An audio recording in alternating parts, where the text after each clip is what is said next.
Hi, everyone. Thank you for attending this BizChat. We have Gary Loustale here, who is going to be talking about owning your own computer services business.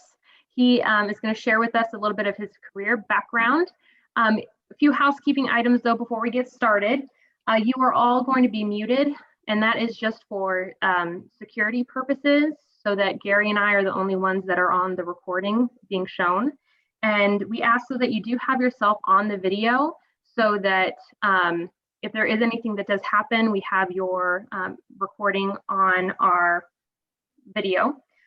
We also ask that if you have any questions for Gary as he shares information, that you can ask any questions for him via the chat box, and then I'll read them out to Gary and he'll answer accordingly. And then we also have the last thing that I wanted to let you guys know is at the end of the BizChat, we will be sharing a survey link that I'll ask you guys to complete so that we can make sure all of our BizChats are beneficial and useful information for you. Okay, so without further ado, Gary, would you please just share with us a little bit about your career background and what you're currently doing, just so that we have a general idea as you're sharing information, just what your background is regarding your career path. Sure. So right now I am retired from a teaching position up north in Butte County, and I worked for Butte County Office of Education, and I was a career tech education teacher in the field of information technology, information systems, programming, and business management. Prior to that, for 25 years, I ran my own IT information systems business, did that for quite a while, learned a lot, enjoyed doing it. It's probably one of the most, fun things I've ever done. The difficult thing was that you do get burned out after a while, but 25 years after that point, I was ready to go full-time into teaching. So that is basically a little bit about me in a nutshell. I am an adjunct now for West Hills, have taught one class last semester, and I would really like to go face-to-face as soon as we can, but that's not possible yet. So when it does, we will move to that. Next thing is a career in information tech, information systems. What was it like for me? What were some of the most important things? I'm starting off with soft skills.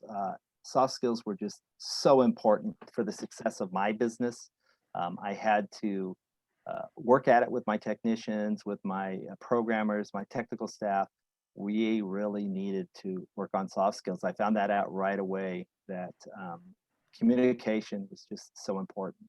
So I have a little presentation here that'll move us along, if it comes up.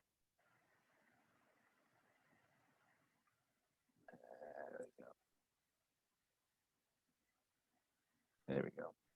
So, just soft skills in the workplace, kind of what's it look like, why, I said it was real important. Well, it was extremely important because it brought back business. It was a method for us to measure what was happening and to know, were we doing a good job? What could we do better? So technical staff people a lot of times resist this. They do not want to work on soft skills. So it had to come to a point in my business where it was important. And I listed the 5 basic soft skills that were important for my business. And those are listed here: the communication skills, being a team player, strong work ethic, flexibility, and a positive attitude. These things were just mandatory at my business, and we worked on them all the time, constantly.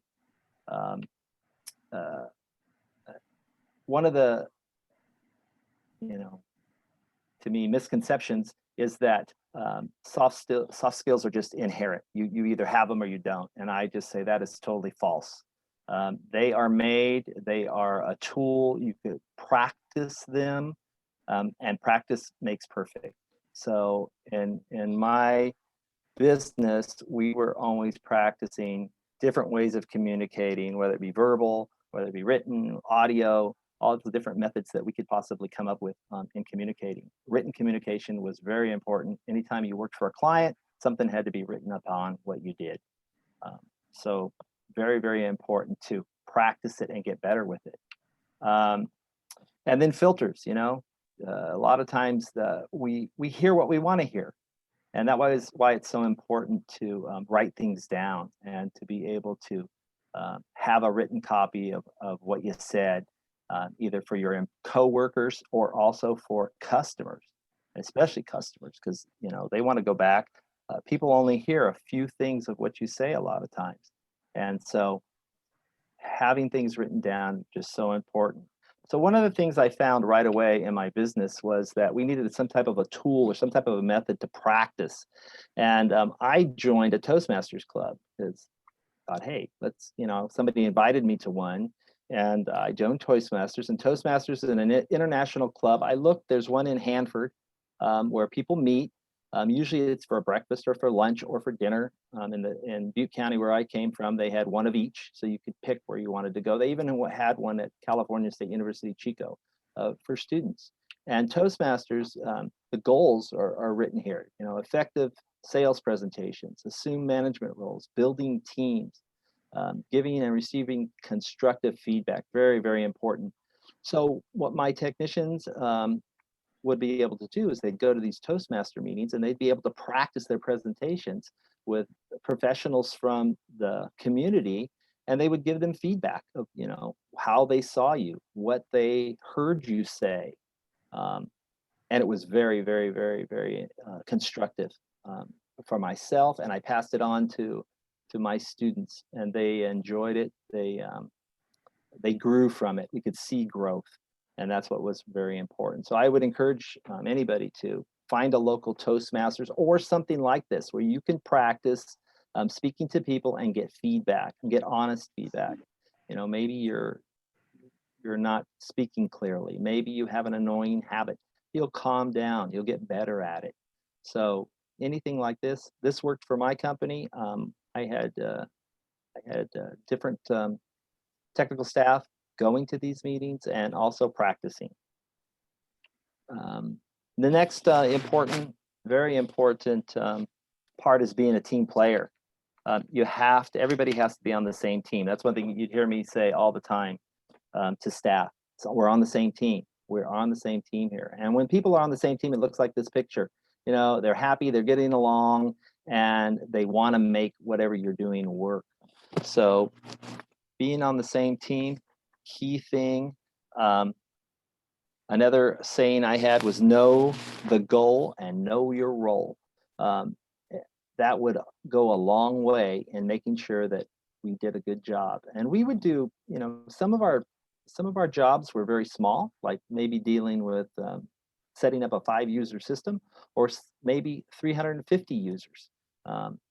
So it varied, but I always told my staff that, even if it was a one person, practice these team player goals so that you get better at them. And they would, and they did get better. And you could tell when everybody was working together to the same means, and the customer liked it too. What happens when you don't do that? The big knot. Everything gets knotted up. Things don't get done. People aren't happy. And me, the boss, says, let's start over. Do I need to get another team here? What's going on? So you don't want to have that knot. You don't want it in your stomach. You don't want it on your team. You don't want it anywhere. Okay, strong work ethic. Another one that is very, very important. To be able to work with your team and go home and do maybe some homework and then come back and contribute. Find out something that the team needed to know, and you found it by doing a little extra work. I had a technician one time that he was overachiever. He worked and worked and worked and worked and worked. I'd have to, like on weekends, what he'd do is he'd get permission from the client that we were working on a job, and he would sneak in and work on their system to help make it better, or to make whatever our job was that we were doing at that time. And I'd have to, send him home because he was working too much. I said, you can't do that. I could offer you comp time for some of this, but I can't pay you 8 hours a week. 80 hours is too much. But he set the tone though for when people were on his team, they knew that Earl was going to put 100% plus, and it's just a great attitude to have. It's changes the whole dynamic of a workforce when the boss is trying to tell people, no, don't work so much. It's just a great thing. So that was fun. Flexibility, empowering my managers and my tech team leads so that they have the power to do it their way. That was real hard for me. I had to give up. I said, no, I give them a list of goals, and I had to start tearing my list of goals up. I wanted them to create their goals. They were empowered. And then that helped engage the employees because they wanted to also help their lead. And the empowerment started from there. And then the output at the end was 100% happy customers, because the lead on the job, he knows exactly how things are going. He knows what the feedback is from the customers. He gets the body language from all the end users that we're using, whatever it might be. Could be from a MySQL program to a word processing setup to mail servers. Back in the day, we did a lot of mail servers. They were very popular. So that person needed to be empowered with the ability to do their job and do it well, and not have the boss, me, looking over their shoulder all the time. And it made them flexible. It made me flexible. So it's like I say, number one thing. And again, there's not one way of doing things. There's many ways. And when people can be flexible and they're working as a team and they can understand where another person is coming from, it makes it that much more possible, that much more fun. Positive attitude. I can't overemphasize the positive attitude. It just takes one person on the job to turn things around and make it a negative, a Debbie Downer, we used to call it. And we don't want that. We don't want any Debbie Downers. And especially when you're working in a technical field, just like flexibility, there are a lot of ways to set up programs, lots of ways to initiate what needs to take place, and troubleshooting is going to happen. And the best way troubleshooting is successful is with a positive attitude. Everybody on the team says, oh, we've got this problem. Okay, we know we can solve this problem. We have enough people on this team that can figure this out. We figured out hundreds of other problems. And with that positive attitude, it just gets the job done that much quicker. It instills confidence in your customer. They feel like you know what you're doing.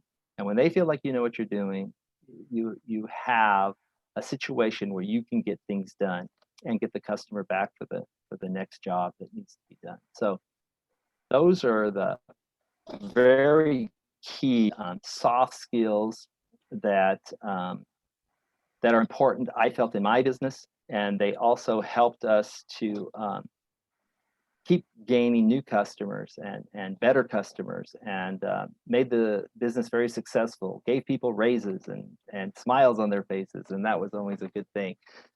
So I encourage you to work on these the best you possibly can. Okay, so thank you, Gary. So when you're done sharing your slideshow, your presentation, you can just go to the top and there's going to be a red button that says, yep, perfect. Great job. Okay. So then you did share those great soft skills that you found students need to have in order to succeed in your experience, in your career that you've had. How would you recommend students go about gaining those soft skills, like growing those, developing those? I know you mentioned Toastmasters. Do you have any other recommendations for students? Oh, yeah. One of the ways students would always, I would hire, in my job, I hired entry-level positions, and I had more advanced positions. And what we would do is we would even work on individuals who maybe had one computer and they had a database or they had spreadsheets that they were working on and they needed help. And I would hire young technicians, and I wanted them to learn working on, some of the clients that, not a more larger, group of people, so that they could learn. And one thing that I found was whatever job you have, I don't care if you're working at McDonald's, Burger King, or you have a small job. And I used to get students who were obtaining maybe a certificate from a community college or working on their AS degree. And then they would apply for a job, but they didn't have any experience behind it. But they did work. They worked at McDonald's. They worked somewhere that was a job that they thought was menial, didn't mean much. But they put it on their resume, and I would always, pick up on the resume and start talking about, okay, well, what would you do when somebody didn't like their hamburger? What type of, so you could practice these things in other jobs that you have. You can work on these soft skills. It doesn't have to be just a tech type environment. It could be any job that you do. You practice those skills and you can make it a cognitive thing to get better at them. As far as there are classes that you can take, public speaking, for instance, anytime that you have the ability to speak with people and get feedback is good. So if you could do something like that, that's great. And then there are tons of books out available. The internet is full of stuff that you could possibly do to improve your soft skills or what they are and try to get better at them. But you're not going to get better unless you make a plan and try to work at it. Perfect, thank you. So just for everyone that's on the call, if you guys have any questions for Gary as we're doing this biz chat, feel free to type them into the chat box and then I'll read them out to Gary if you're interested in getting more information about anything that he's sharing today. So Gary, really fast, why don't you share with us a little bit about why you got started or what drew you to starting your own computer services business? Okay. I had worked in, so just to go back a little bit, I have an AS degree from San Joaquin Delta Community College, and that was in electronic technology. And then I did receive a bachelor's degree from Cal State University, Chico, in industrial technology, emphasis in computer technology. And that background, of course, led me to get a job pretty easily in Silicon Valley. I worked for a computer manufacturing company that made servers, and it was okay. I mean, you're definitely on the leading edge when you're in Silicon Valley, and I would recommend people. It's not that far away. I kind of like Lemoore is a small country rural town. I grew up in Tracy, California, same type of thing, close to San Joaquin Delta College, and I grew up on a dairy farm. So it was something that being out in the country, not maybe necessarily in the city, I tolerated working in Silicon Valley, and I learned a lot while I was there. But I always had it in the back of my mind, I'd like to work for myself. I want to call the shots. I want to be able to be an entrepreneur where I build something that I can be proud of and that I can share with my family and that people enjoy. So I always had that kind of in the back of my mind that I wanted to do that. And then when a possibility came that I could, I did. I put my job in Silicon Valley and started my business and went from there.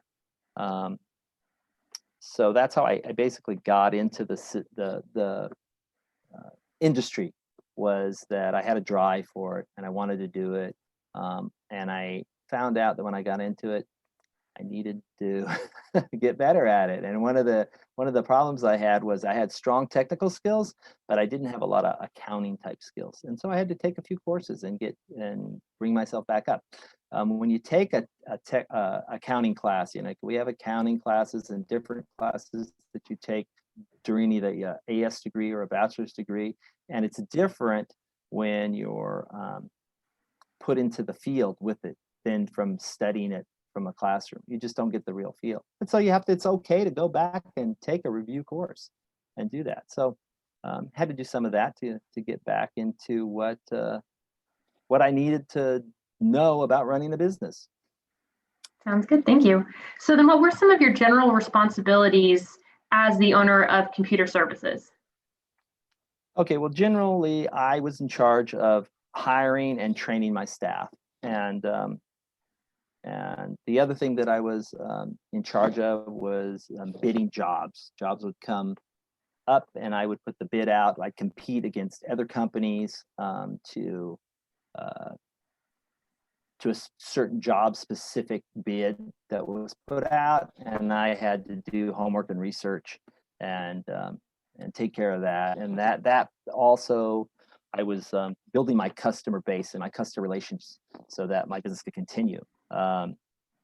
And overseeing, basically, anytime you have to put some people in charge of your accounting and some people in charge of your equipment and other people in charge of your advertising, but you would oversee those things so that you make sure that they're happening properly. But my biggest emphasis was hiring staff and training them, because I felt that if I could train them like I wanted to, they would be successful because I was successful in the field. So that was one of the typical responsibilities, and that I took very serious in doing so. That's good, thank you. Was it difficult to begin the steps of starting your own company? I know you mentioned the accounting classes, but to actually create your own business, did you find that difficult, or was that an easy process? No, it's difficult. I think the feedback I would get was that it really takes 5 years to establish a good business and get your business plan really functioning properly. And I'm a big advocate of business plans because they'll change constantly. If you're doing it right, you write your business plan on day 1, and day 2, there's already changes to it. It's just a heck of a guide and a barometer of what's going on and what direction you should go. So yeah, they were accurate in 5 years of really feeling like my legs were under my feet. I think prior to that, it was like, am I doing this right? Am I going in the right direction? Did we, is the business plan right? Is the business plan wrong? That kind of stuff that you need to keep looking over, and you're just jittery because you're not sure. So I would agree that, people used to say, I go, no, I could do that in 1 year. I could do that in 2 years. But to really get comfortable and to have a good base of customers, it's a 5-year process. It's not overnight. Maybe it is for some people. It wasn't for me. Sounds good. What is when you were in that time frame of your life, what did a normal workday look like for you? Okay, so it could change, but in the normal world, when I would show up, let's say lead technicians were doing an installation for XYZ job. Maybe it was 350 users, like I said before, maybe it was 100 users. So my job would be to go over what their plan was, how they planned to attack it. I would oversee what they were doing, check in, make sure that everything was going okay. It might even mean going out to the site, seeing how they're doing at the site. So taking care of that type of a function, what are my techs doing today? And in some days, maybe they were in-house, they were caught up, and they were basically practicing and getting better for when they go out in the field again. So then that would be a training time. So it could vary. It varied from depending on where we were as a company. And things changed when I first got into this business, like in the early 90s, believe it or not, IT people or businesses didn't want to deal with anything IT over the summer. And so we had real slow summers. There wasn't a lot going on. And so that's when we do our training and catch-up time. That changed. I think 3 years down the road, it was, and as technology changed, it just became a more and more part of every business in many directions. That changed so that we were busy throughout the year. But it had times where we would do training, had times when we were out in the field, and I would help out as best I could, troubleshooting issues that the leads had, maybe in an installation or some coding problems that they might have. And then there were always the everyday tasks of, making sure you had money for payroll, making sure that you had a customer base and somebody was checking on your customers to find out were they satisfied to the type of work you were doing, feedback, constantly getting feedback. And so I would do that too. Let me see, what else did I have on day to day? Again, I said training employees, troubleshooting problems, overseeing staff, and job performance reviews for the day they were pretty common on what was going on. As much feedback as I could give to my employees, I wanted to. Would you say that you had a set schedule, or was your schedule kind of always fluctuating and always changing? It was always fluctuating and changing. It's not, that's one thing in IT and IS, time flies and it's never the same. So you don't get bored and time goes by real quick. I know some jobs where we would work in the evenings because the customers were gone. So if you're doing an upgrade to a system, you do it in the evening hours, and it'd be amazing how the time would fly by. It went by fast because there was just always something to do, and always you weren't sitting there bored. So yeah, every day was a little. Some days might be a planning day, and some days you're putting out fires. Okay, sounds good. Thank you. So then what would you say would be your biggest day-to-day challenges in this role? I think planning for what staff had to do was always a challenge because you had different teams and leads that you wanted to do different jobs, and you had to kind of move them around in different directions, so that it's just, you know, strategies to try to make sure that you have the best people on a job doing the best for the customer and for us as a company. So planning in that regard was always important. And then training was super important, because if you products were changing all the time and updates were coming out all the time, and if you didn't keep up on the updates and the changes, then you couldn't make them, and then you were behind the curve, and your customers might go somewhere else because they're not getting the service that they needed. So yeah, definitely training was just always important. Sounds good. Thank you. State of the art. Was it difficult to facilitate trainings, or was that something that you enjoyed, and was it easy to come up with training exercises and materials? That was not super difficult, and in some cases it might mean sending employees to a seminar, you know, so they could get out of the office and, you know, and to hear it from somebody else and speak with other trainees or other technicians that were in the field out there. Companies, different, like we had a company named Novell that would put on trainings. Different certificated type places would put on trainings, and you could send people out. You could always find training. It was not difficult. Okay. So it was good. So then you would do the trainings out of house. You wouldn't do Sometimes them internal. Oh, I do internal training also. We do Okay. both.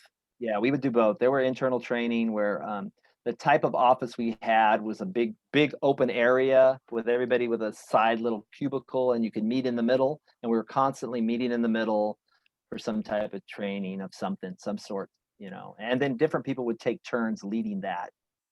They would do a little homework on a certain area. I might tell them, you know, help us out with this area, and then they would give a little synopsis on it, and then we check for understanding. We do little quizzes and stuff like that, and make it a teamwork type of thing, or a competition to see who could come up with the right answers and make it fun. So earlier you were mentioning, and you shared with us some of your educational background and how you took some refresher courses when you decided to be an entrepreneur. How has the things that you learned in the classroom, how have they transitioned into your real world experiences? Do you find them to be, in your experience, were they all applicable? Did you use some more than the others? You also mentioned soft skills earlier in this biz chat. So when it comes to your education, how applicable was that? And did it tie into those soft skill development at all? Well, it seems like it tied in once I was in the field. You know, there's book knowledge, and then there's real knowledge out in the field. And so it made more sense to me when, like, a business plan, you know, I did a business plan in college, and, you know, you kind of put it together and get a grade on it and you're happy. Well, to me, a business plan is a live document. It's changing constantly. And businesses change constantly. So you're always reviewing it and making addendums and changes to it. So when I took a class the second time on business management, the business plan meant a whole lot more to me than it was a hypothetical situation prior to owning a business. It was real. It meant something to me.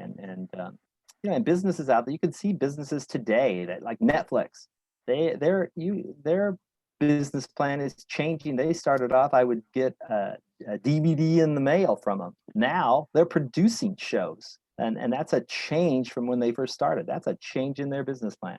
So yeah, once you get going and you're working, don't stop learning. Take a class, and it's going to mean that much more to you.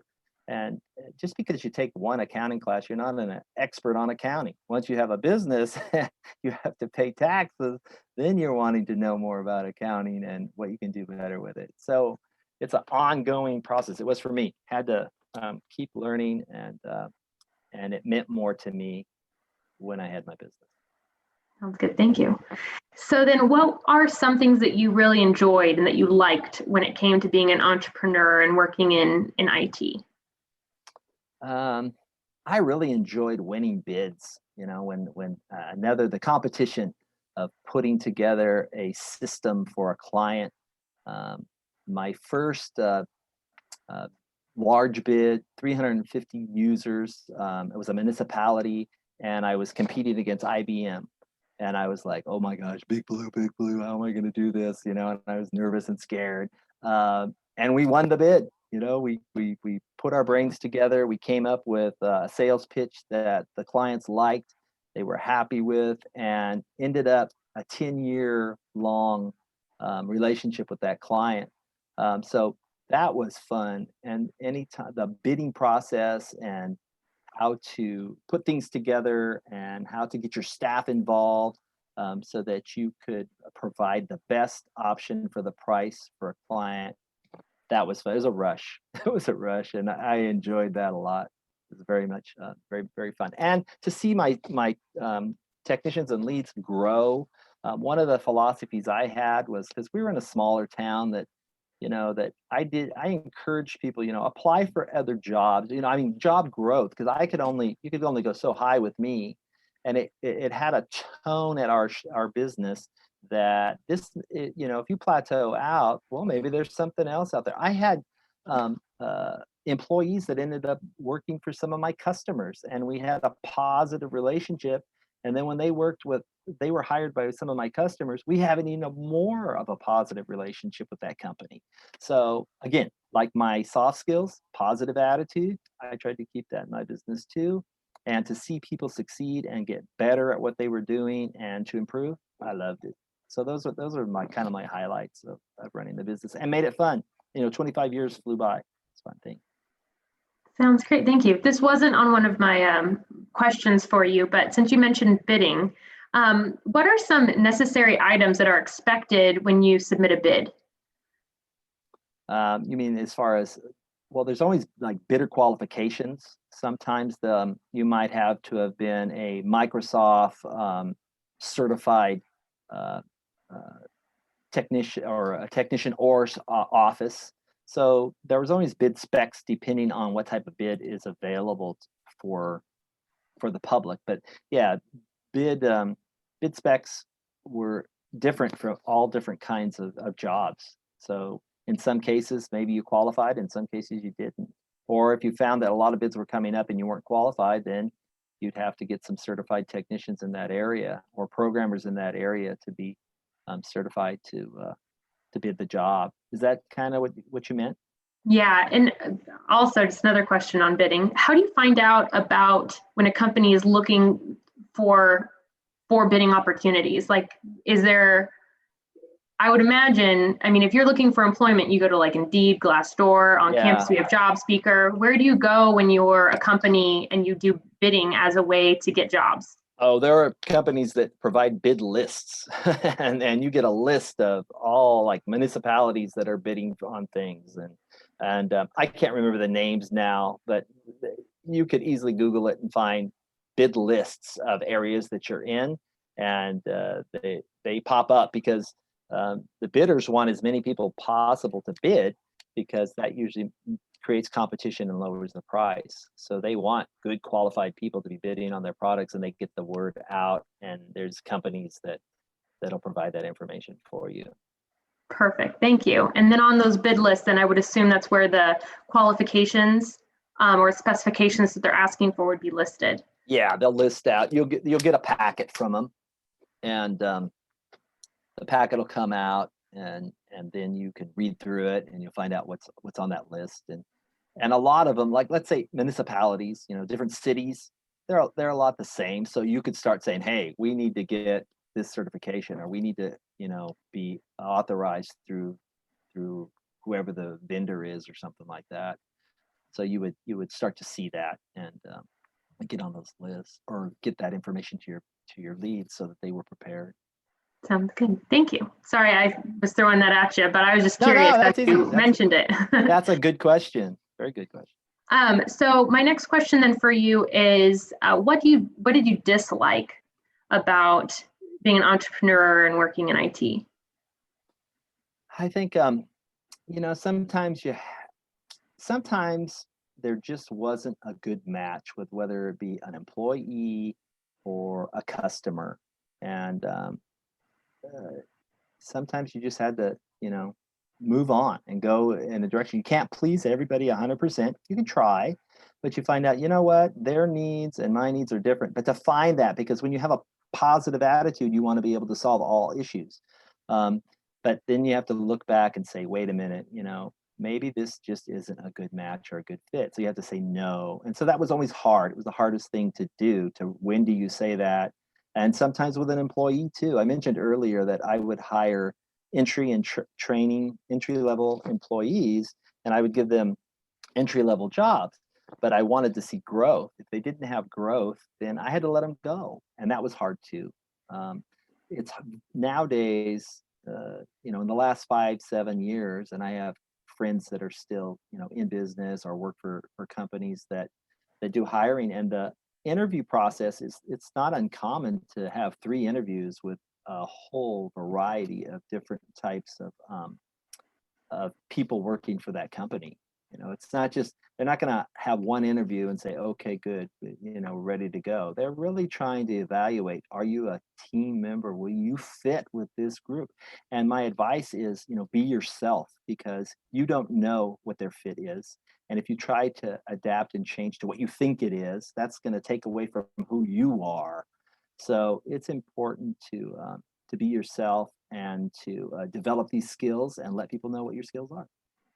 Perfect. Thank you. That was great advice about interviewing, by the way. That's something that we share in the Win Center to students often, is that there are typically multiple interviews, and they're all different people that sit on an interview panel, and to be yourself is the best way to make sure that you're happy and content in that job, which then makes you a good employee for that company. Yeah.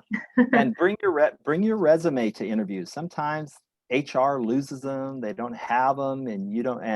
And the most important thing to make sure that somebody who's interviewing you has your resume, because that's what you're an expert in. You're an expert on your resume. You want the employer to ask questions from your resume.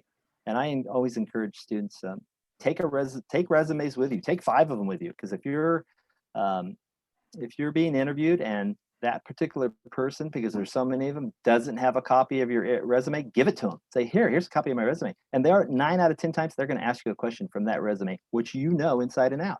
So that's what you want. Yes, that's great. Thank you. That's perfect information.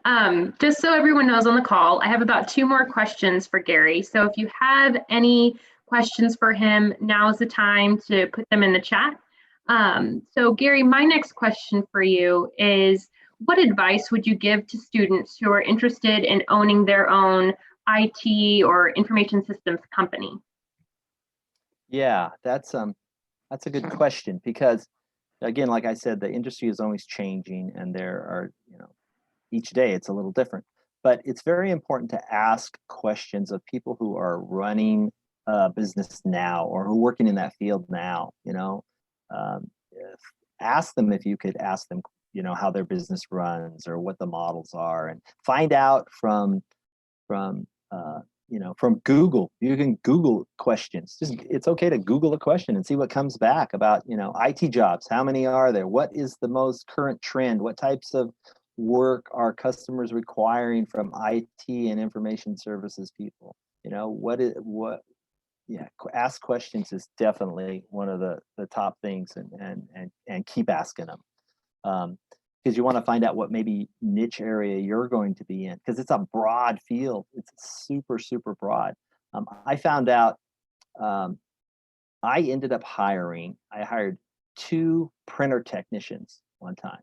And what I found was that my competition, they would anytime anybody had a printer, and these were, big printers that you printed lots of data out on. And nowadays, probably can't do that as much because people are going paperless and there's not as much printing. But in early 2000s, there was a lot going on. Well, I got 2 of the top-notch printing technicians, printers that worked on printers that I could find. And what ended up happening was my competition would send me their clients that had issues with printers, and I would light up. I was going, oh my gosh, they're giving me an open door to their clients to come in. And it worked. What happened was we'd take care of their printing issues, and then they'd start asking us about different IS issues that were going on, and we gained them as a client. So you never know what direction you might need to take, but you find out by asking people, talking more, lots of questions.